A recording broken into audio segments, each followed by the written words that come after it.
Hello friends, welcome to my channel. आज मैं आपको कक्षा 7वीं का पाठ 13 पढ़ाने जा रही हूँ, जिसका नाम है एक तिनका। इसके कवि हैं, यह एक कविता है जिसके कवि हैं अयोध्या सिंह उपाध्याय हरिओद। अभी पहले मैं आपको कविता का सारांश बता देती हूँ, उसके बाद फिर हम कविता पर आते हैं। एक तिनका शीर्षक कविता के माध्यम से कवि ने घमंड न करने की शिक्षा दी है कि कभी भी किसी भी इंसान को घमंड नहीं करना चाहिए। इसमें कवि कहते हैं कि कई बार छोटी से छोटी वस्तु भी बड़े से बड़े घमंड को तोड़कर चूर चूर कर देती है।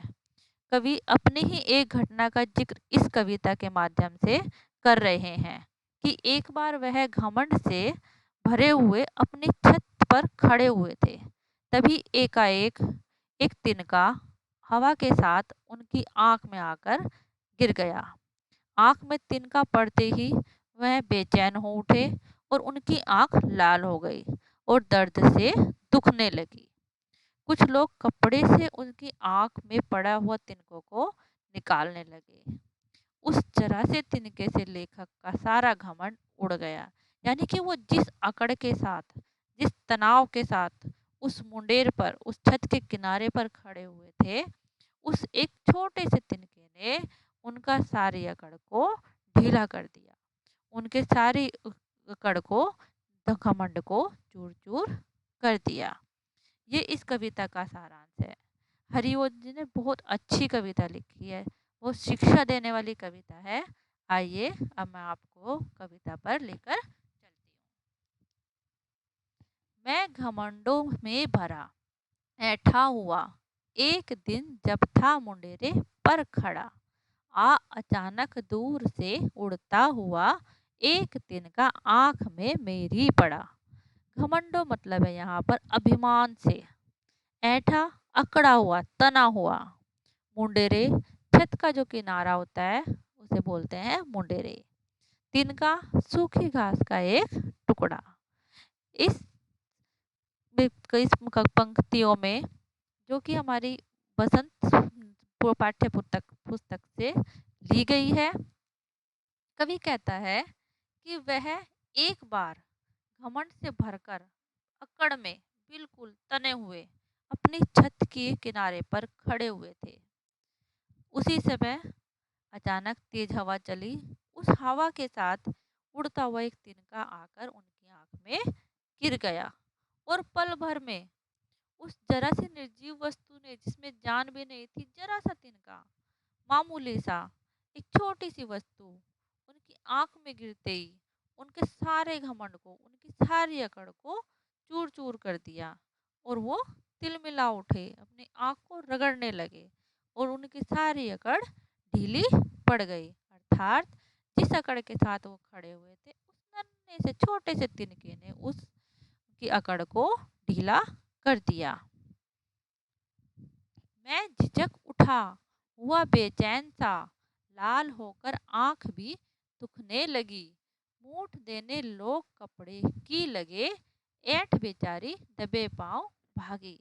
झिझक मतलब अचकचाहट और दबे पांव भागी, चुपके से निकल जाना, यानी कि एकदम चुपचाप। यहाँ कवि कहते हैं कि जैसे घमंड से भरे हुए कवि उस मुंडेर पर खड़े हुए थे और आंख में जरा सा तिनका पड़ते ही वो अचकचा गए, बेचैन हो उठे, तिलमिला उठे, एकदम से एक बेचैनी, जैसे कुछ आंख के अंदर गिर गया तो हम एकदम से उसको निकालने की कोशिश करते हैं, बेचैन हो उठते हैं। उसी तरीके से कवि भी ऐसे हो उठा। उसकी आंख में पल भर में ही लाल हो गई, दुखने लगी। लोग कपड़े की नोक से एक तिकोना बना करके, जैसे कि कभी किसी बच्चे की आंख में कुछ गिर जाता तो उनकी माँ अपने पल्लू की नोक से उसके कुछ निकालने की कोशिश करती है, उसी तरीके से कुछ लोग उनके आंख में कपड़े की नोक से निकालने की कोशिश करने लगे। और कवि की सारी अकड़ मतलब वो बस ये चाहते थे कि किसी तरह वो तिनका उनकी आंख से निकल जाए और उनकी सारी अकड़ गायब हो गई, यानी कि उनका जो घमंड था वो हवा में उड़ गया, चुपके से निकल गया। उसमें अब फिर चुपचाप टफ, बस वो बस इस तरीके से सोचे जा रहे थे कि कैसे भी करके ये तिनका उनकी आँख से निकल जाए। जब किसी ढब से निकल तिनका गया, तब समझने यूं मुझे ताने दिए। ऐंठता तू किस लिए, इतना रहा, एक तिनका है बहुत तेरे लिए। ढब मतलब तरीका, ताने व्यंग कसना, किसी के ऊपर कोई भी व्यंग कसना, ताने देना।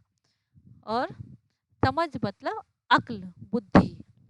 यहाँ कवि कहते हैं कि जब उनकी आंखों में वो तिनका पड़ता है तो उनकी सारी अकड़ ढीली हो जाती है, और लोग किसी तरह जब कपड़े की नोक से उनकी आंख से वो तिनका निकाल देते हैं तो कवि को थोड़ी राहत मिलती है, और वो सोच में पड़ जाते हैं, और उनकी खुद की बुद्धि ही, उनकी अक्ल उन पर ताने कसती है, व्यंग कसती है कि आखिर किस बात पर वह इतना अकड़ कर खड़े हुए थे, क्यों ऐसे खड़े हुए थे, क्या सोच रहे थे वो कि वो इतने अकड़ कर इतने घमंड में उस किनारे पर खड़े हुए थे। उसके उनके घमंड को चूर करने के लिए तो बस एक तिनका ही बहुत है, यानी कि एक छोटी सी वस्तु, एक छोटी सी जिसमें कोई जान भी नहीं थी, निर्जीव वस्तु, वही काफी है। तो यहाँ कवि कहते हैं, पूरी कविता का सार यही है, शिक्षा यही है कि कभी भी किसी को घमंड नहीं करना चाहिए।